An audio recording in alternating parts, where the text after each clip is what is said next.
Hello, welcome to Chemistry at Wilberforce Open Day. My name's Abby and I teach chemistry at Wilberforce Sixth Form College. I hope to meet many of you at one of our open evenings or open Saturdays in person, and I hope that you will be able to take a tour of our science department and have a really good look at our labs soon. It's a pity we're not really able to have a traditional open day, particularly for chemistry, because I'd give you the opportunity to have a look around our lab and carry out practical activities. But I do hope to give you as much information as I possibly can and answer any questions that you may have.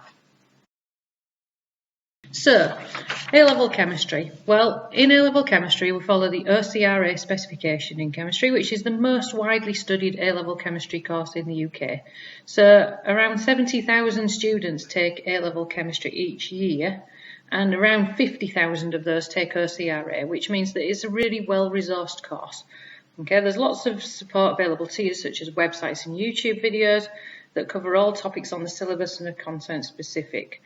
There are 6 modules in this course. The first is a practical skills module, and this will be delivered across the 2 years of study. It consists of 12 PAGs, which are practical activities that can be asked about in the written exams. It's similar to the practicals that you come across in the GCSE chemistry course or the combined science course. As a general rule, we do around 1 a week. I thoroughly believe in practical, so this is a really practical course. Module 2 tends to cover the fundamentals of chemistry, and you'll find that there are many topics in that section that you're familiar with from GCSE, such as atomic structure, ionic and covalent bonding, and moles calculations. So all of those things you will have done or will be starting to cover in your GCSE studies. For A-level, we study them in a bit more depth, so we look at the applications of things like mass spectroscopy to weigh atoms and looking at the shapes of molecules as well as bonding and seeing how this affects the properties of materials. In Module 3, we start to apply the fundamental principles in physical chemistry, and we study reactivity and energy in reactions. And then Module 4 covers organic chemistry. So we'll study alkanes and alkenes, which should be familiar to you from GCSE when you finished your course, obviously. But we'll also look at alcohols and haloalkanes and the mechanisms of their reactions, so how and why they react.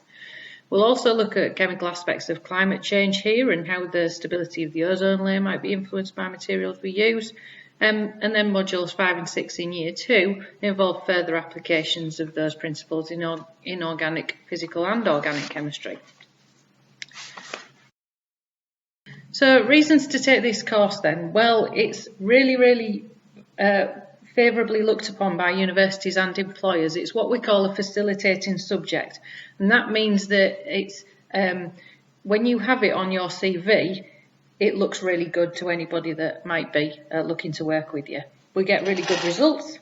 There are a huge amount of skills acquired when you follow this course, including analysis and evaluation and problem solving, and it works really well along with other subjects. So you'll find that there's overlap with things like biology and with physics and with maths and even geography and others as well in terms of the skills.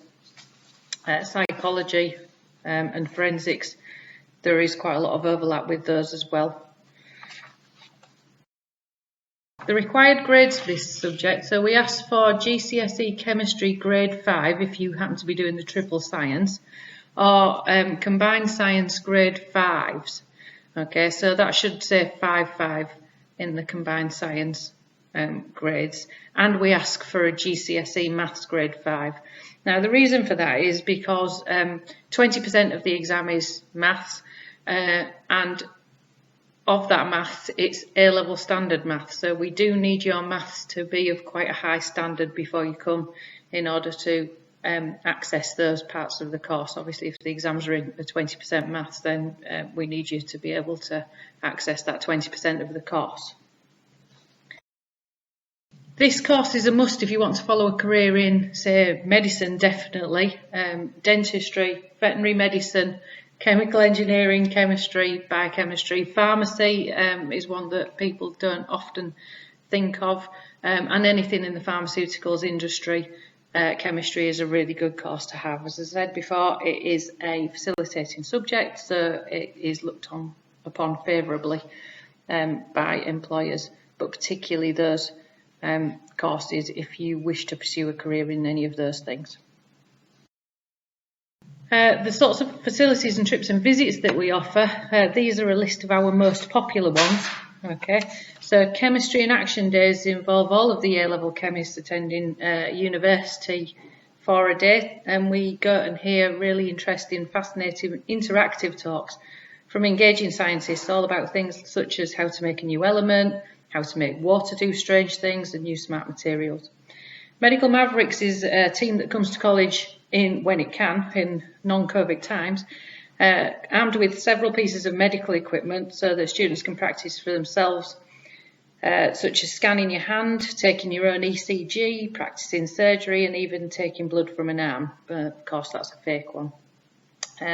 Pulse CSI is a group that sets up forensic scenes for our students to study and analyse and solve. That's a whole day event, and we take over the sports hall when we can. We dress up in full paper suits, gloves, masks and shoe covers, which is quite handy for the current times, I would think, but we haven't done that just yet. We've got very strong links with the university at Hull, and we invite quite a lot of their scientists to give us talks on their research, and we also ask people to come from some of the scientific companies in and around Hull as well, such as Reckitt's, Benckiser and Smith and Nephew, BP, those kinds of things. One of our most popular talks is Professor Mark Lorch, who comes to talk to us on the science of superheroes. So he can calculate how many eggs Spider-Man would have to eat to spin enough web to swing between two buildings, which is always brilliant to learn. Students who take this course then, quite often they go on to higher apprenticeships with companies such as BP, Reckitt's, Benckiser, Smith and Nephew, and 100 other companies besides. University degree courses are a very popular choice for our A-level chemists, and as I've said before, they tend to go towards medicine, chemistry, biochemistry, biomed sciences.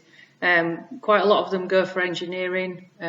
We have quite a few going for nursing and pharmacy, etc. as well.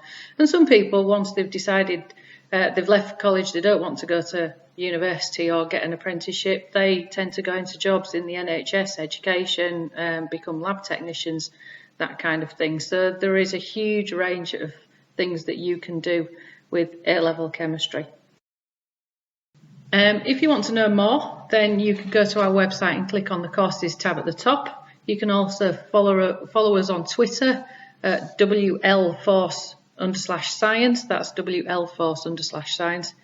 And if you have any questions, please email me. My address is abg@wilberforce.ac.uk and I will get back to you.